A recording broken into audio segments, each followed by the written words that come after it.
dilakukan melalui yang pertama, ini ada program rekognisi ya, rekognisi pembelajaran lampau. Ini adalah merupakan sangat menguntungkan bagi teman-teman yang memiliki sertifikat guru penggerak ya. Jadi nanti kalau misalkan ada perankingan, kalau misalkan lebih banyak pendaftar daripada kuota yang diberikan di tahun tersebut. Baiklah, assalamualaikum warahmatullahi wabarakatuh. Sobat-sobatnya, pada video ini kita akan memberikan sebuah kabar gembira bagi Bapak Ibu guru, yaitu saat ini sudah rilis ya aturan terbaru untuk PPG di tahun 2023. Yang mana di sini nanti kita akan menyajikan informasi update terkait tentang tata cara memperoleh sertifikat pendidik mulai nanti berlaku tahun 2023. Merupakan sebuah kabar gembira bagi Bapak Ibu guru yang belum memiliki sertifikat pendidik. Nah, melalui Permendikbudristek yang terbaru ini nanti kita akan mencoba menggali lebih mendalam kira-kira nanti untuk persyaratan itu seperti apa. Kemudian untuk ketentuan terbarunya ini apa yang membedakan dengan Permendikbudristek di tahun sebelumnya, serta untuk program rekognisi nanti untuk siapa saja, serta untuk kuotanya kira-kira berapa, selanjutnya untuk alur seleksinya bagaimana, dan juga untuk penetapan pesertanya bagaimana. Silahkan simak video ini sampai selesai. Namun sebelum kita lanjutkan, perlu saya ingatkan bagi teman-teman yang mungkin baru pertama kali menemukan channel ini, silahkan klik tombol subscribe-nya dan aktifkan notifikasi loncengnya, sehingga nanti jika ada update video terbaru, teman-teman tidak akan ketinggalan informasi. Baiklah sobat-sobatnya, untuk saat ini sudah terbit yaitu Permendikbudristek yang terbaru ya, terkait tentang tata cara untuk memperoleh sertifikat pendidik bagi guru dalam jabatan. Dan merupakan Permendikbudristek nomor 54 tahun 2022 tentang tata cara memperoleh sertifikat pendidik bagi guru dalam jabatan. Nah, di sini kita langsung menggali informasi bagian-bagian pentingnya, teman-teman. Yaitu di sini di bagian pasal yang kedua, ini adalah sertifikasi itu bertujuan yaitu untuk memberikan pengakuan kepada guru dalam jabatan sebagai tenaga profesional pada satuan pendidikan dalam pemenuhan kompetensi pedagogi, kemudian kepribadian sosial profesional sesuai dengan ketentuan peraturan perundang-undangan.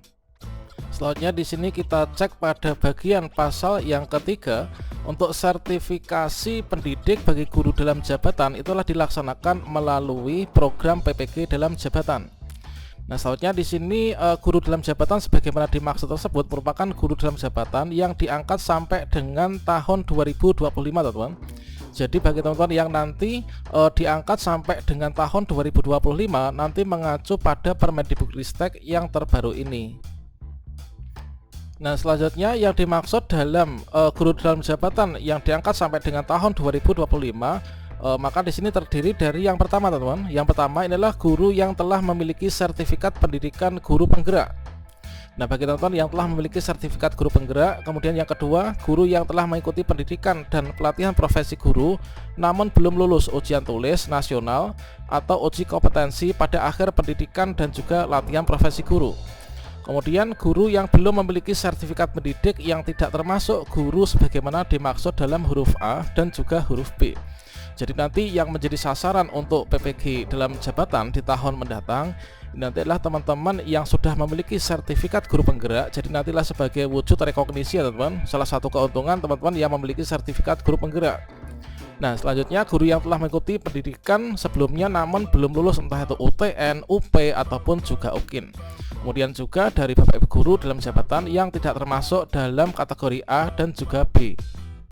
Nah, selanjutnya untuk persyaratannya sendiri di sini adalah tertera pada pasal yang kelima, teman-teman ya. Nah, di sini bab kedua persyaratan pasal kelima inilah calon mahasiswa ini harus memenuhi persyaratan sebagai berikut. Nah, yang pertama adalah berstatus sebagai guru dalam jabatan dan masih aktif melaksanakan tugas sebagai guru selama 3 tahun terakhir, teman-teman.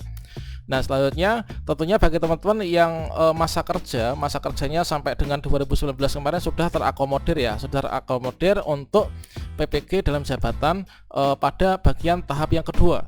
Nah, kategori 2 ya, kalau kategori 1 itu sampai 2015. Nah, ini nanti untuk mengcover dari teman-teman yang masa kerja itu adalah setelah di tahun 2019 itu. Nah, persyaratan berikutnya yang B tentunya inilah memiliki kualifikasi akademik sarjana S1 ya atau diploma 4. Merupakan sebuah kewajiban persyaratan mutlak yaitu kita punya S1 atau D4.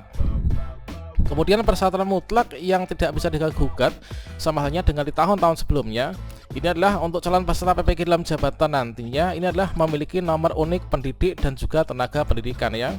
yang mana di sini adalah merupakan sebuah kendala bagi Bapak Ibu guru honorer yang ada di sekolah negeri maupun juga guru PNS pun juga banyak yang belum punya NUPTK. Namun sepertinya nanti akan ada regulasi baru yang akan mempermudah untuk mendapatkan NUPTK teman-teman, termasuk teman-teman guru honorer. Nah, kita pantau saja informasi lebih lanjutnya. Nah, selanjutnya untuk usia ini adalah paling tinggi 58 tahun pada tahun yang berkenaan. Kemudian harus sehat jasmani dan juga rohani, kemudian sehat narkotika, psikotropika dan juga zat adiktif. Kemudian kita berkelakuan baik dan juga terdaftar pada sistem data pokok pendidikan Kemendikbudristek, teman-teman. Nah, merupakan persyaratannya untuk nanti kita bisa terpanggil ya dalam PPG dalam jabatan 2023. Nah, selanjutnya di sini untuk bab yang ketiga terkait tentang penyelenggaraan PPG dalam jabatan. Bagian pertama ini adalah program PPG dalam jabatan ini diselenggarakan dengan tahapan. Ini adalah mulai dari yang pertama, penetapan jumlah mahasiswa, kemudian sosialisasi, kemudian penerimaan calon mahasiswa dan juga pelaksanaan program PPG dalam jabatan. Ini kayaknya nggak ada jauh berbeda ya dengan di tahun ini.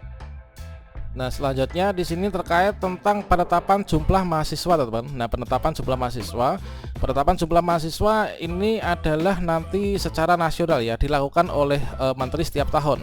Jadi setiap tahun nanti pemerintah akan menetapkan kuota secara nasional, teman-teman. Nah, selanjutnya menteri dalam menetapkan jumlah mahasiswa ini adalah dapat mendelegasikan kewenangan kepada dirjen. Yang dimaksud dengan dirjen adalah Direktur Jenderal PPG, teman-teman. Nah, selanjutnya di sini terkait tentang sosialisasi. Ini adalah tentunya nanti ketika teman-teman itu akan dibuka ya untuk seleksi akademik dan lain sebagainya. Nanti di sini akan disosialisasikan ya. Nah, biasanya adalah melalui webinar. Selanjutnya di sini pada bagian yang keempat ini adalah terkait tentang penerimaan calon mahasiswa sebagaimana dimaksud ini.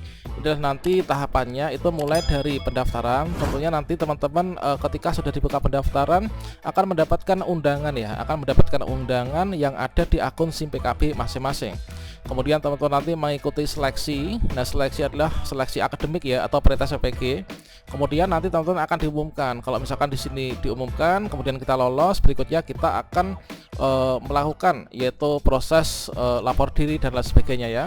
Tentunya terkait tentang pembahasan ini sudah kita bahas pada video-video sebelumnya. Silahkan teman-teman cek pada playlist yaitu tutorial pendidikan profesi guru. Nah, termasuk juga bagi teman-teman yang saat ini sudah lulus prioritas PPG namun belum mendapatkan penempatan di LPTK, silahkan teman-teman nanti dipantau saja akun SIM PKB-nya ya. Nanti akan diutamakan untuk diberangkatkan PPG di tahun 2023. Selanjutnya di sini diatur juga untuk seleksinya. Ini adalah nanti ada seleksi administrasi yang pertama, kemudian seleksi akademik ya atau prioritas PPG. Ini adalah nggak jauh berbeda dengan di tahun 2021 dan juga tahun 2019 kemarin, teman-teman. Nah, selanjutnya di sini adalah merupakan hal yang sangat penting sekali ya, teman-teman. Tentunya di sini menjadi pertanyaan umum bagi kita, yaitu yang ada pada pasal yang ke-14. Nah, di sini pasal 14. Nah, di sini adalah untuk bagi calon mahasiswa yang dinyatakan lulus seleksi dalam pengumuman sebagaimana dimaksud tersebut, maka nanti merupakan peserta ya. Nah, kita jika lulus seleksi administrasi, kemudian lulus prioritas PPG atau seleksi akademik, kita akan menjadi peserta. Kemudian keikutsertaan ini nanti akan dilaksanakan, ditentukan berdasarkan dari penetapan ya, penetapan jumlah mahasiswa. Tentunya juga nanti terbatas pada kuota ya, teman. Nanti akan direnggang seperti itu.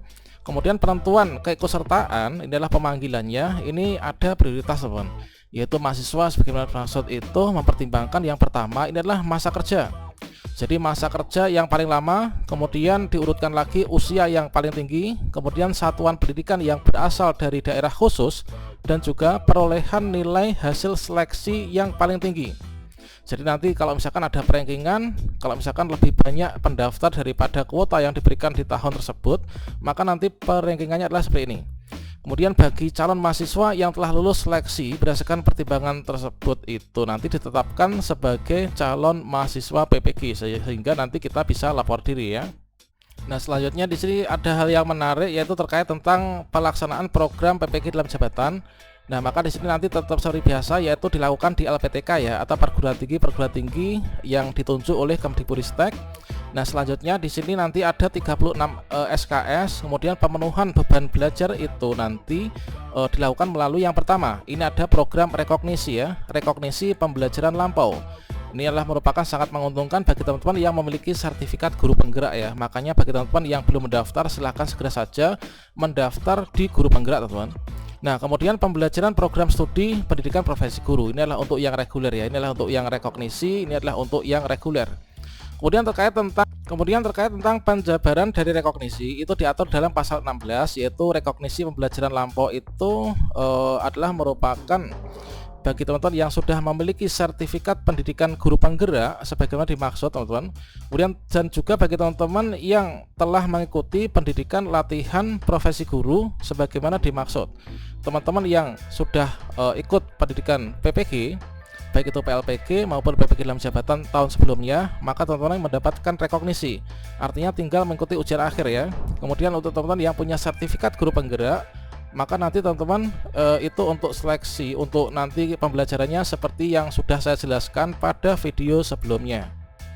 Selanjutnya di sini masih dikaitkannya dengan rekognisi pembelajaran lampau itu nanti yang dimaksudkan adalah merupakan bagi teman-teman yang belum memiliki sertifikat pendidik yang tidak termasuk ya dalam huruf 1A dan juga B. Diberikan ketentuan ini, guru dalam jabatan yang diangkat sampai dengan akhir tahun 2015 diberikan setara dengan 24 SKS, teman-teman.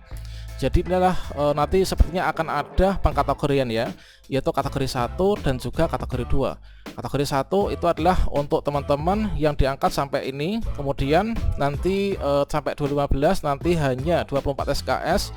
Kemudian guru dalam jabatan yang diangkat mulai tahun 2016 sampai dengan 2025 ini nanti adalah sistem SKS-nya ini adalah sebanyak 18 SKS. Nah, nanti yang diangkat sampai dengan akhir 2015 ini adalah menempuh 12 SKS, kemudian yang di sini 2016 sampai dengan 2025 nanti adalah sebanyak 18 SKS. Kemudian selengkapnya inilah terkait tentang pembelajaran-pembelajaran yang nanti untuk PPG kedepannya ini adalah disesuaikan dengan kurikulum yang terbaru, teman-teman.